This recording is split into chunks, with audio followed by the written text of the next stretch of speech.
The attic smelled of dust and secrets.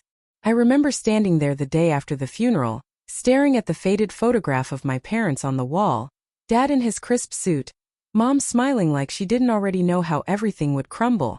My brother, Ethan, had just left after our father's will was read. He was laughing when he said it. "You got the house, Lily. The old wreck. I got the business." Guess Dad knew which one of us could actually make something of our inheritance. His smirk still burns behind my eyelids when I close them. First, I told myself it didn't matter. The house was ours, the one we grew up in. The one where Mom's voice still lingered in the wallpaper. But something in Ethan's tone, mocking triumphant, made my stomach twist. I felt like I'd been given a consolation prize for a test I didn't know I failed. That night, I found myself in Dad's old study. The room hadn't changed since I was 16. Same mahogany desk, same creaky chair, same smell of paper and pipe tobacco. A soft rain tapped the window, and I noticed a small key taped under the drawer. My heart raced. Dad had always hidden things, notes, cash, even his will once. The key led me to a locked metal box tucked behind his files. Inside were letters. Dozens of them. All addressed to my mother. But not from my father. Each one was signed E. At first, I thought they were old love letters from before she met Dad. But the dates, they started 10 years after they were married. 10 years after me. I sat there, breath catching in my throat as I read the first one. "You said you'd tell him this week. You promised, Anna. He deserves to know she's mine." The paper slipped from my hands. "She's mine. My name is Lily." The world tilted. The sound of the rain grew louder. Or maybe my heartbeat did. I flipped through the rest, faster now, desperate and terrified. The words blurred together. Love, regret, truth, confession, secret. Dad never knew. And the man who signed those letters, E, had the same handwriting as my brother. I didn't sleep that night. My mind kept looping the same thought. No, it can't be him. It must be someone else. But deep down I knew. The way Ethan always seemed to get away with everything. The way Dad never said no to him. The way he called me his little sister, with that edge of pity I never understood. It wasn't until the lawyer called 2 days later that everything fell apart completely. "Miss Parker," the lawyer said, his tone clipped but hesitant. "Your father had an additional envelope in his estate. It was labeled for Lily, if she ever questions her inheritance. Would you like to come in?" The drive to his office was a blur. The autumn air outside was thick with mist, and my hands wouldn't stop trembling on the steering wheel.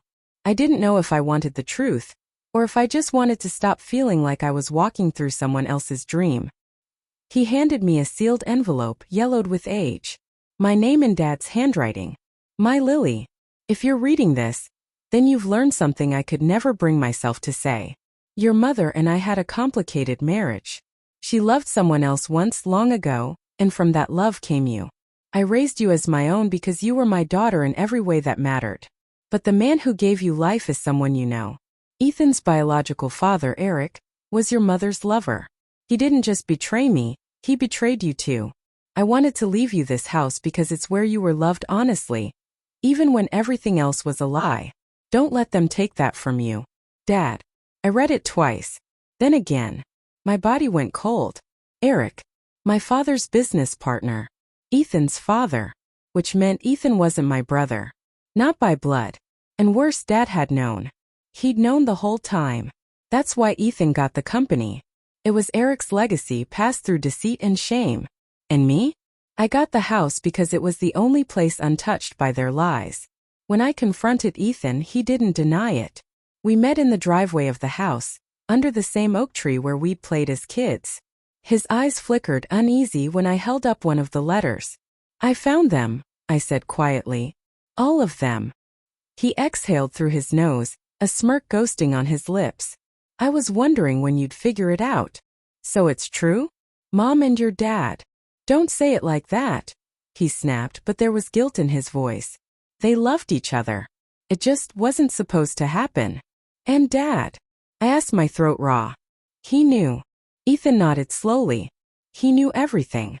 That's why he made the will like that. He didn't want me to have the house. Said it wasn't mine." "And you laughed?" I whispered, tears burning my eyes. "You laughed like it was a joke." "Because it was," he shouted, voice cracking. You think any of this is fair? I grew up thinking I was his favorite, only to find out the business I built with him was a lie. You're not even. He stopped himself, but the words hung there, poisonous. I'm not even his daughter. The silence that followed was heavy, suffocating. I didn't ask for this, I said. None of us did. Ethan looked away, jaw tight. Maybe not. But we both inherited what they left us. Guilt, secrets, and pieces of a family that never really existed. He turned and walked toward his car. The taillights disappeared into the fog. That night, I sat on the porch, the letter still in my hands. The old house creaked softly in the wind, the same sound it made when I was little and believed in happy endings. I thought of Mom, torn between love and duty. Dad, raising a child that wasn't his with silent devotion. Ethan, carrying his father's sins without realizing it. And me, left with truth that felt heavier than inheritance. The old house might have been falling apart, but for the first time I understood why Dad left it to me. It wasn't just walls and wood. It was the only place built on love that didn't need to be proven by blood. And as I locked the door that night, I realized something else. Ethan had inherited power. But I had inherited peace.